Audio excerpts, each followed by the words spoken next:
Hey guys, welcome back. It's Ripe again, back with more Entitled People stories. In this video, a crazy Karen demanded I hand her kid my phone. However, it is a walkie-talkie because I am a police officer. Let's dive right into the video. When I was a young electrical apprentice, I had a foreman who was constantly pulling practical jokes. There's a fine line when pulling a practical joke and it being borderline harassment. We will call my foreman Bob. Bob was always pulling one stunt or another on folks, and especially those folks he did not like or did not respect. One day I became the butt of his snide remarks and it escalated to one afternoon at lunchtime. I grabbed my lunchbox and the handle snapped off. Bob had loaded 50 pounds of nuts and bolts inside, and to add insult to injury, he had thrown my lunch away. I decided right then and there I was gonna fix him, so 3 weeks later we received a new Toyota propane-fueled forklift. I was working in a material supply yard for a construction site. In addition,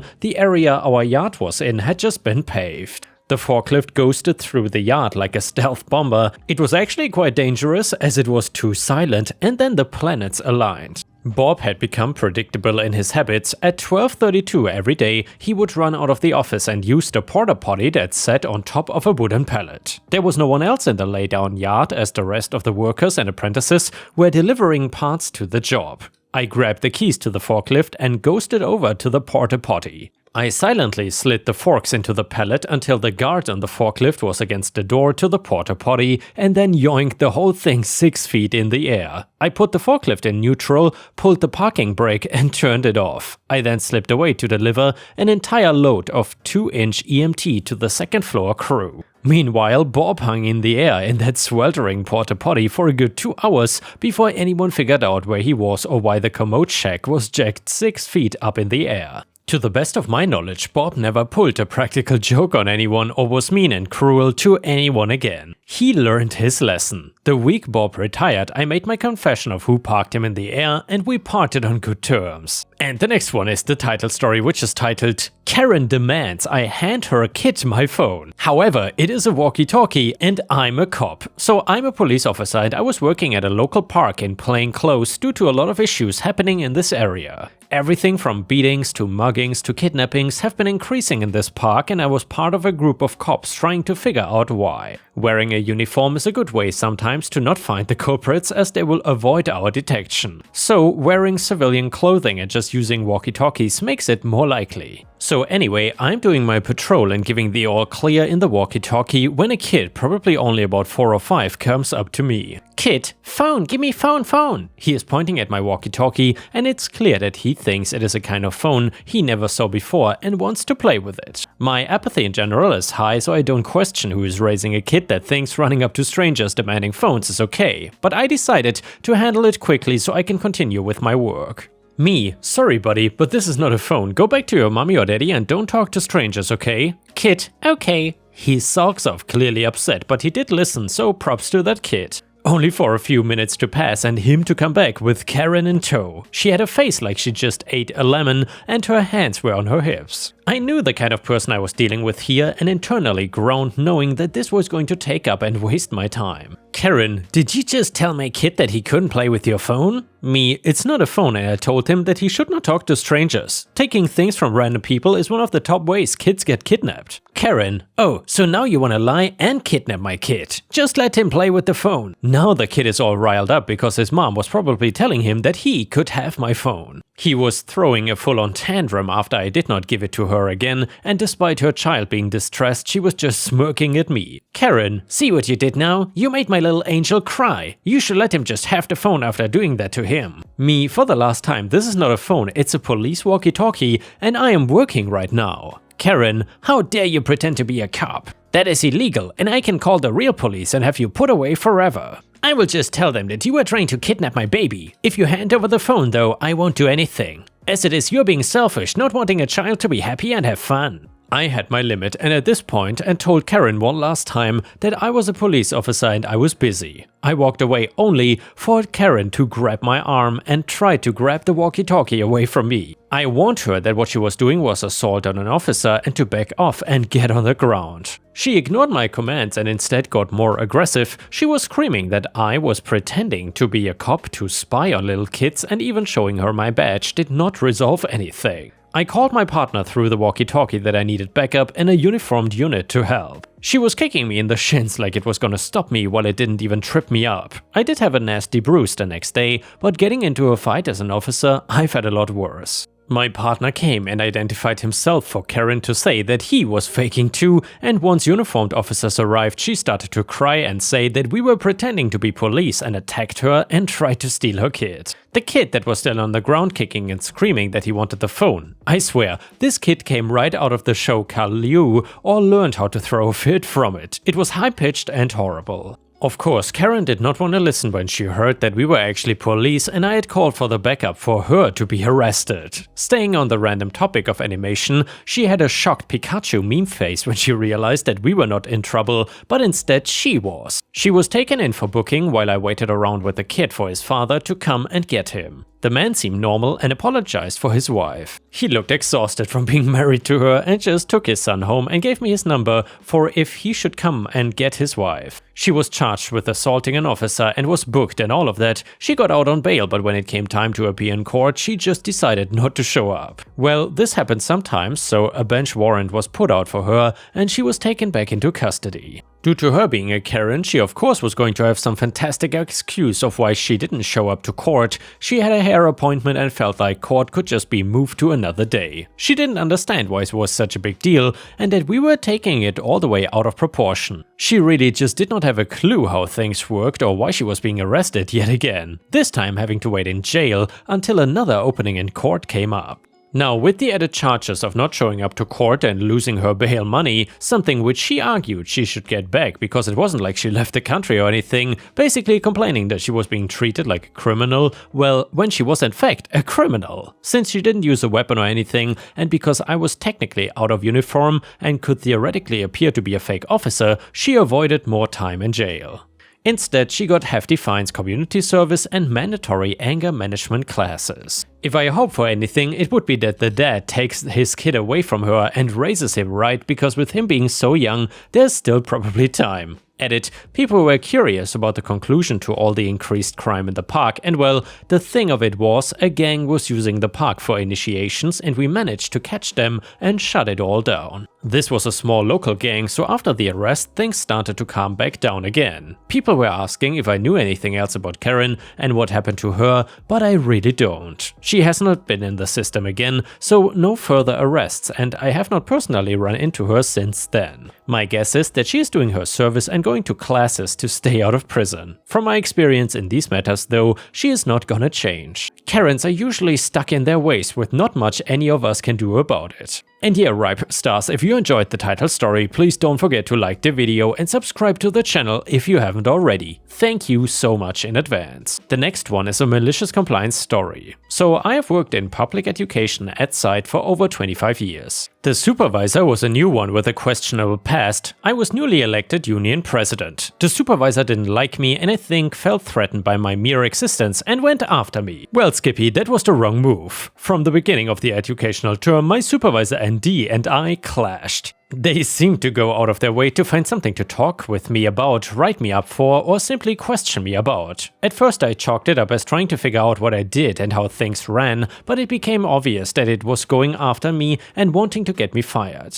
Well, let's just say, as a long-term employee in a public education system with a strong union, I'm fairly protected. Add to that I'm the union president of that strong union, you can add Kevlar to that protection. That is not to say that I could not lose my job, it just needed to be criminal and a felony. I will try to keep the rest of the story short. After multiple petty meetings, conference summaries and write-ups, I got tired of it. I started to push back and I would not talk even in public spaces to ND. They were invisible to me, I did not hear them, I did not talk with them, in fact I would ask someone to give them a message while I was standing in front of them. Needless to say, this made them frustrated. If they wanted to talk with me, there was always another person from the union in the room with me, and on one occasion, aka phishing expositions by reply was, I will not answer that question without my attorney present. And no, it was not an investigation of criminal nature. ND kept rephrasing the questions, hoping I would slip up or answer, but nope, I'm smarter than you. I answered the questions that did not answer ND's intended path, but would not answer the questions he wanted to nail me for. This made him so frustrated that he started to threaten my job and reassign me. Nope, Skippy, you cannot do that. He sent me a directive that I was to check in with his assistant each morning, check out for my lunch and the back in, and then check out each day. If the assistant was not presented, I was directed to text both Andy and the assistant if I was away from my desk. I was also instructed to only work my duty time and I could not work outside my day. Okay, not a problem. Each morning I would walk past Andy's office and check in. Every time I had to go to the copier, I would text them both. Every time I used the restroom, I would text them both. Every time I had to talk with someone away from my desk, I texted them. This got fun quickly.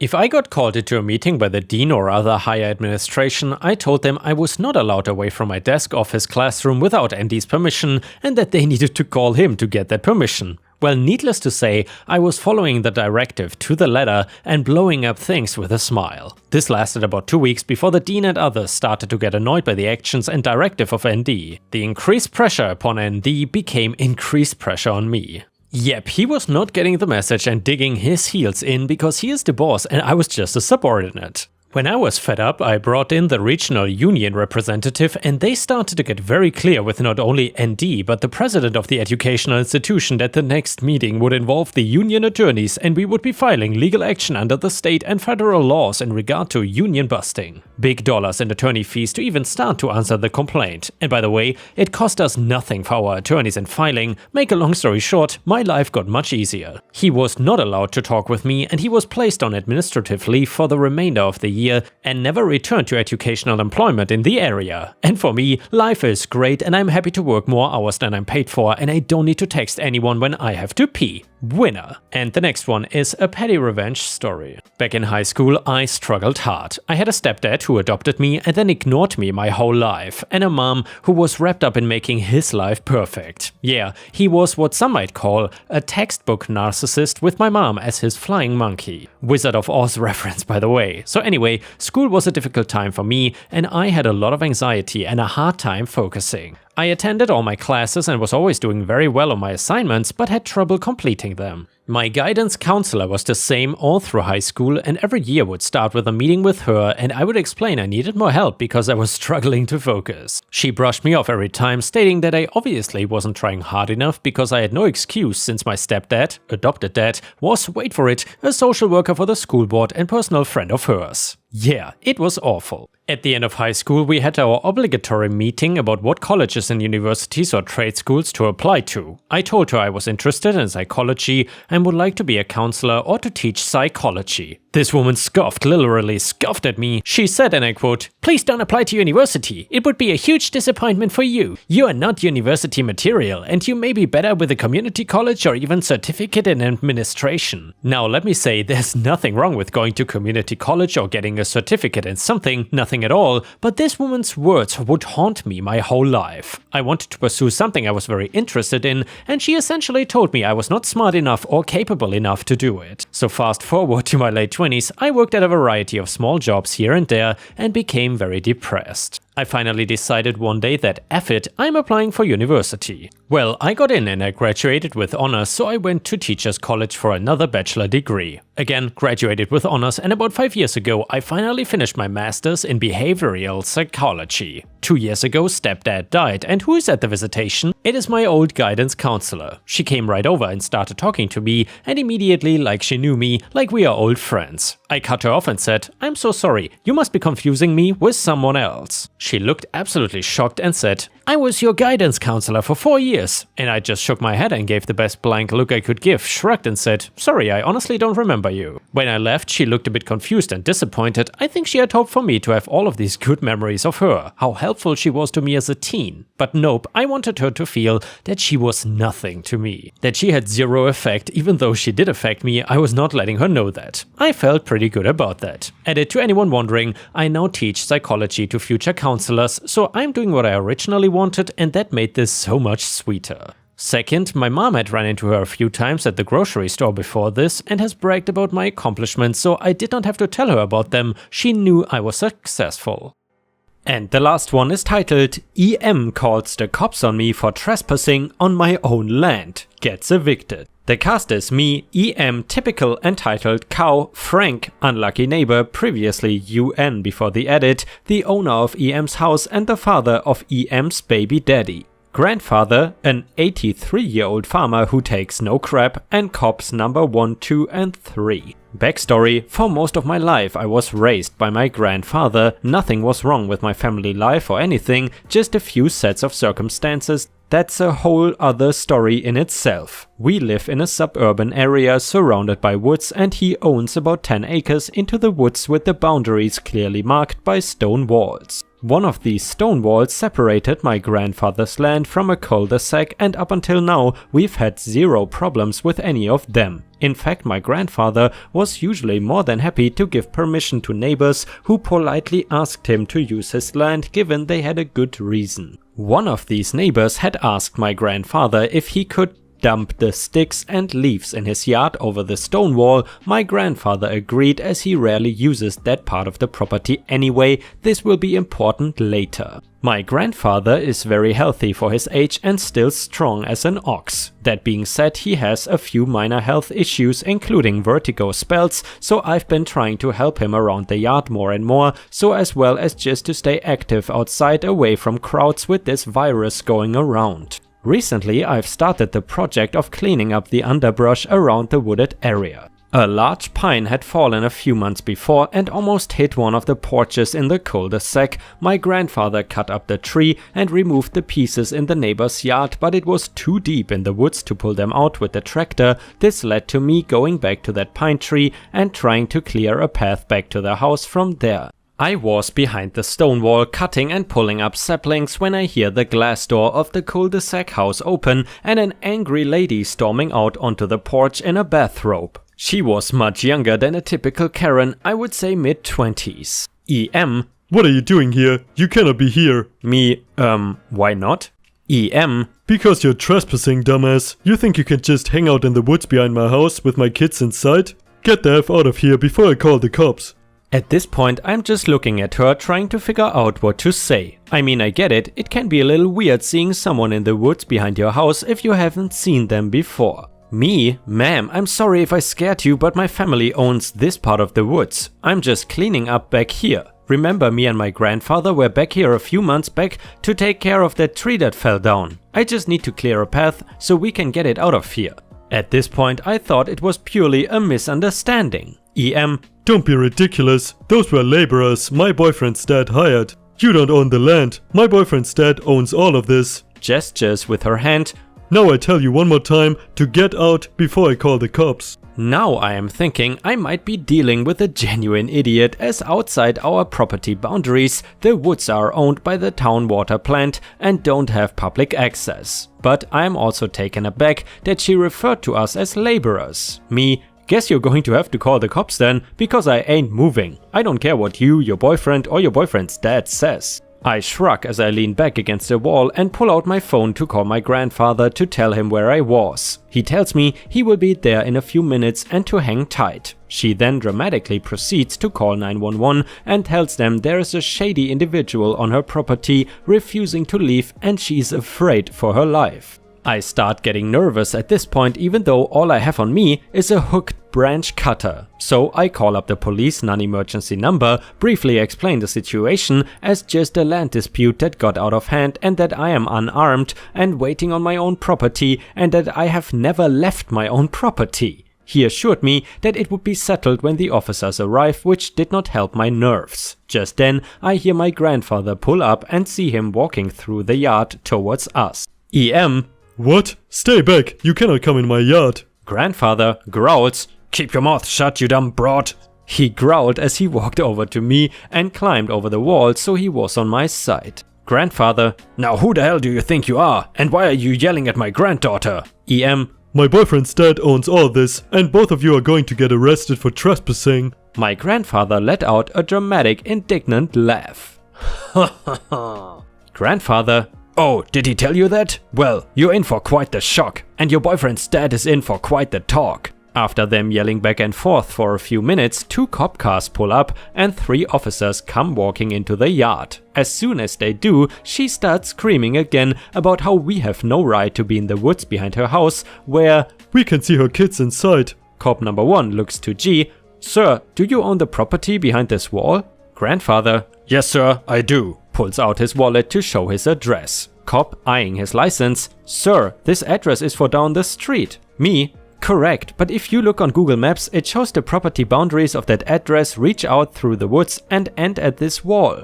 I hand him my phone, which already has Google Maps open, showing our exact location within the boundary of the property. Cop number 2, yep, she's right. So what were you all doing back here if you don't mind me asking? We explained the situation of the tree and how we were working to remove the remnants. Meanwhile, the other officer was taking a statement from EM. Grandfather, I know the owner of this house. He's a good guy. I give him permission to dump his leaves and stuff behind the wall, but I've never seen her before, so I don't know where she got those crazy ideas. But I'm definitely going to have a talk with Frank when he gets home. Cop number 1, she already called him up and he's on his way now. Do you mind sticking around for a little until he gets here? Grandfather, sure, we got nothing to do.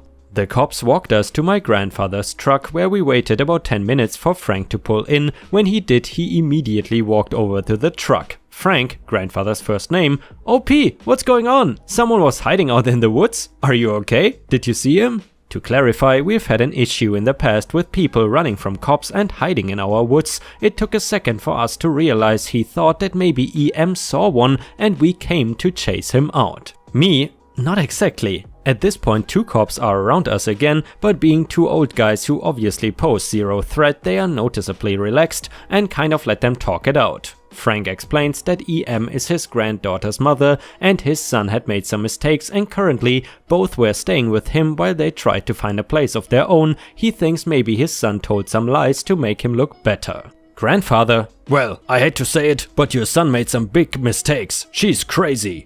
Frank, oh, you have no idea.